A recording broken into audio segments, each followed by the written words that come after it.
on the stump with this degree of clarity. Okay, our nation is conflicted right now with budget priorities, and most of all, Congress is gridlocked on who pays the bill. Who pays the bill for the bills? Okay, and if you start to remove from the equation who pays the damn bill for legislation, and open up a non-inflationary financing model for legislation, well, you begin to change the fabric, change the assumptions that when legislators and senators walk into the halls of Congress, if they're not going to tear each other's throats out by fighting over who has to pay the freaking bills of the rich people or the poor people or the city inhabitants or the rural Rust Belt families, all of them are struggling to make ends meet, and so is the government. And so we've got to have an innovation in one of those departments of the cabinet that rarely do you hear the word innovation come from, and that's Treasury. Okay, you hear innovation come from defense, from even justice, and certainly from trade, certainly from commerce, certainly from energy and transportation. The remarkable energy announcement by Granholm, a case in point. But Treasury, how often does Treasury innovate? Or get the chance to, better said.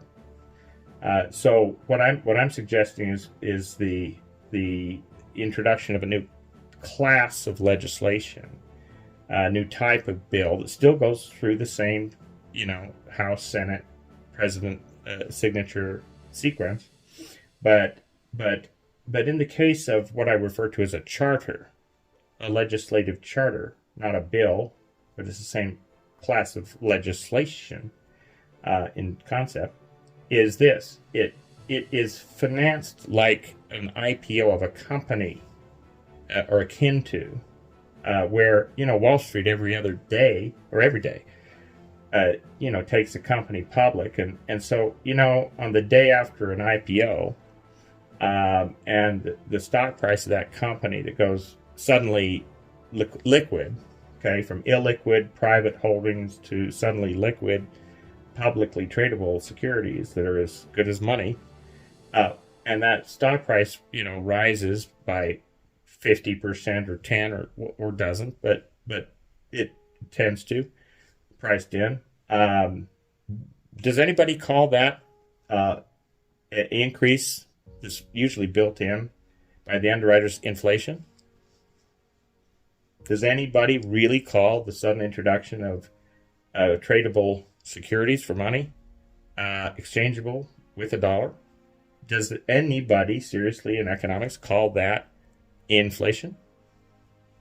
No.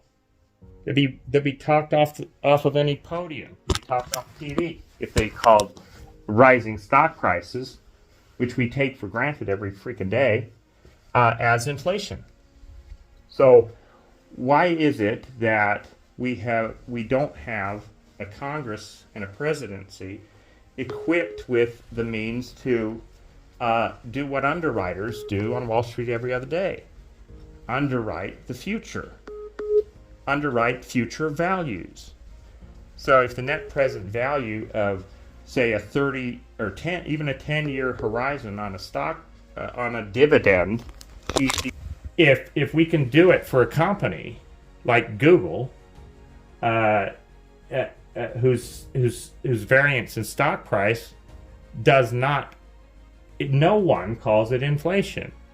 Yet, how many tens of thousands of employees and stakeholders get to buy new homes and cars and spend money on their children, their families, and nobody says that's inflationary monetary policy, but it's still increasing the liquidity of those people and their kids and, their neighborhoods and streets and everything.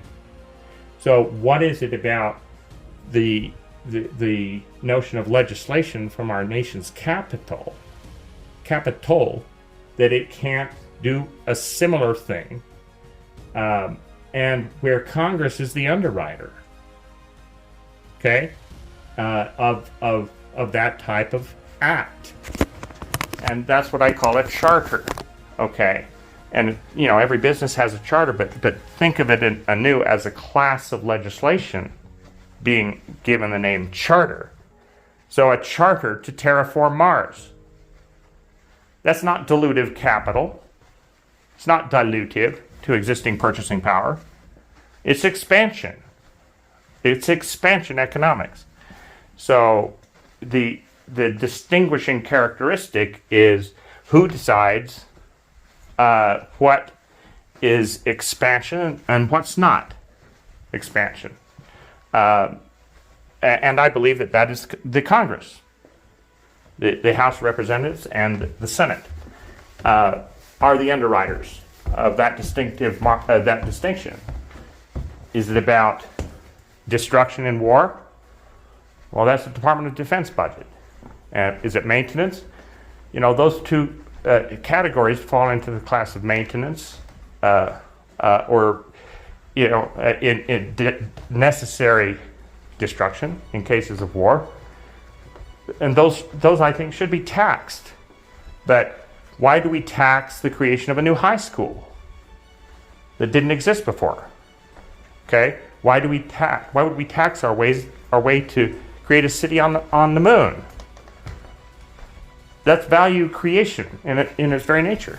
So that's the agenda that I'm trying to introduce in DC. Okay? And the centerpiece of my economics platform.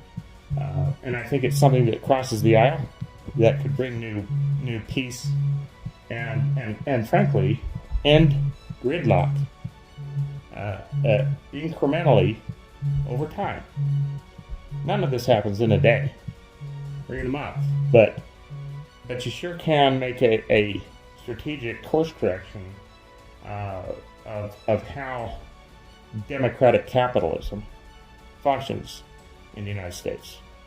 And at least one of the benefits of this kind of trajectory would be that, Putin and Xi can no longer claim that, the United States of America and our democratic capitalism is somehow bankrupt,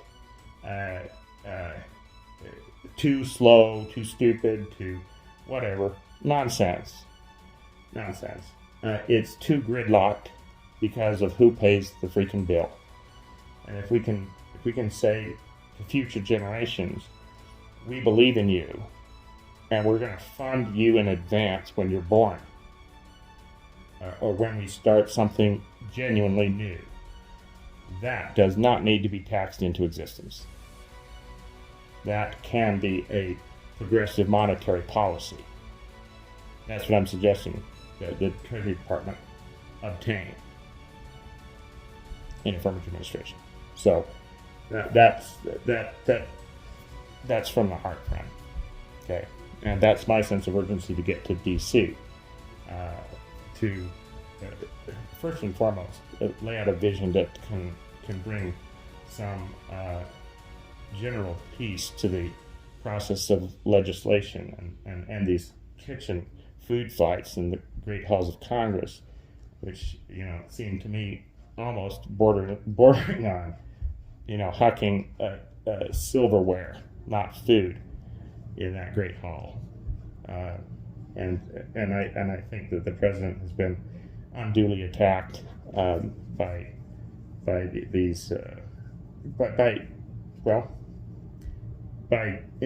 leaders who don't have awareness of other options than just in debt and tax.